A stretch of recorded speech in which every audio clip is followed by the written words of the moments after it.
اعوذ باللہ من الشیطان الرجیم سورۃ یوسف مکیہ بسم اللہ الرحمن الرحیم وجاء اخوة یوسف فدخلوا علیہ فعرفهم وهم له منکرون۔ اور قحط کے زمانہ میں یوسف علیہ السلام کے بھائی غلہ لینے کے لیے مصر آئے تو ان کے پاس حاضر ہوئے، بس یوسف علیہ السلام نے انہیں پہچان لیا اور وہ انہیں پہچان نہ سکے۔ وَلَمَّا جَهَّزَهُم بِجِهَازِهِمْ قَالَ ائْتُونِي بِأَخٍ لَّكُم مِّنْ أَبِيكُمْ أَلَا تَرَوْنَ أَنِّي أُوفِي الْكَيْلَ وَأَنَا خَيْرُ الْمُنزِلِينَ۔ اور جب یوسف علیہ السلام نے ان کا سامان زاد و متاع انہیں مہیا کر دیا تو فرمایا اپنے پدری بھائی بنیامین کو میرے پاس لے آؤ، کیا تم نہیں دیکھتے کہ میں کس قدر پورا ناپتا ہوں اور میں بہترین مہمان نواز بھی ہوں۔ فَإِن لَّمْ تَأْتُونِي بِهِ فَلَا كَيْلَ لَكُمْ عِندِي وَلَا تَقْرَبُونَ۔ پس اگر تم اسے میرے پاس نہ لائے تو آئندہ تمہارے لیے میرے پاس غلہ کا کوئی پیمانہ نہ ہوگا اور نہ ہی تم میرے قریب آ سکو گے۔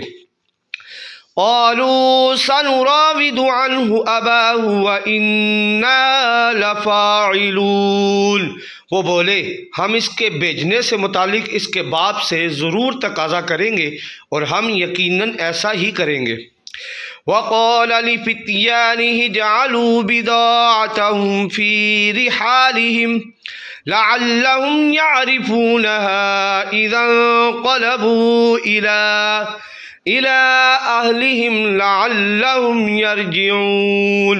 اور یوسف علیہ السلام نے اپنے غلاموں سے فرمایا ان کی رقم جو انہوں نے غلہ کے عوض ادا کی تھی واپس ان کی بوریوں میں رکھ دو، تاکہ جب وہ اپنے گھر والوں کی طرف لوٹے تو اسے پہچان لیں کہ یہ رقم تو واپس آ گئی ہے، شاید وہ اسی سبب سے لوٹ کر آ جائیں۔ فَلَمَّا رَجَعُوا إِلَىٰ أَبِيهِمْ قَالُوا يَا أَبَانَا مُنِعَ مِنَّا الْكَيْلُ فَأَرْسِلْ مَعَنَا أَخَانَا نَقْتَلْ وَإِنَّا لَهُ لَحَافِظُونَ۔ سو جب وہ اپنے والد کی طرف لوٹے تو کہنے لگے اے ہمارے باپ، آئندہ کے لیے ہم پر غلہ بند کر دیا گیا ہے سوائے اس کے کہ بنیامین ہمارے ساتھ جائے، پس ہمارے بھائی بنیامین کو ہمارے ساتھ بھیج دیں تاکہ ہم مزید غلہ لے آئیں اور ہم یقیناً اس کے محافظ ہوں گے۔ قال هل آمنكم عليه إلا كما أمنتكم على أخيه من قبل فالله خير حافظا وهو أرحم الراحمين۔ یعقوب علیہ السلام نے فرمایا کیا میں اس کے بارے میں بھی تم پر اسی طرح اعتماد کر لوں جیسے اس سے قبل میں نے اس کے بھائی یوسف علیہ السلام کے بارے میں تم پر اعتماد کر لیا تھا؟ تو اللہ ہی بہتر حفاظت فرمانے والا ہے اور وہی سب مہربانوں سے زیادہ مہربان ہے۔ وَلَمَّا فَتَحُوا مَتَاعَهُمْ وَجَدُوا بِضَاعَتَهُمْ رُدَّتْ إِلَيْهِمْ قالوا يا أبانا ما نبغي هذه بضاعتنا ردت إلينا ونمير أهلنا ونحفظ أخانا ونزداد كيل بعير ذلك كيل يسير۔ جب انہوں نے اپنا سامان کھولا تو اس میں اپنی رقم پائی جو انہیں لٹا دی گئی تھی، وہ کہنے لگے اے ہمارے والد گرامی، ہمیں اور کیا چاہیے، یہ ہماری رقم بھی ہماری طرف لوٹا دی گئی ہے اور اب تو ہم اپنے گھر والوں کے لیے ضرور ہی غلہ لائیں گے اور ہم اپنے بھائی کی حفاظت کریں گے اور ایک اونٹ کا بوجھ اور زیادہ لائیں گے، اور یہ غلہ جو ہم پہلے لائے ہیں تھوڑی مقدار میں ہے۔ قال لن أرسله معكم حتى تؤتون موثقا من الله من اللہ لتأتوننی بہ الا ان یحاط بکم فلما آتوہ موثقہم قال اللہ علی ما نقول وکیل۔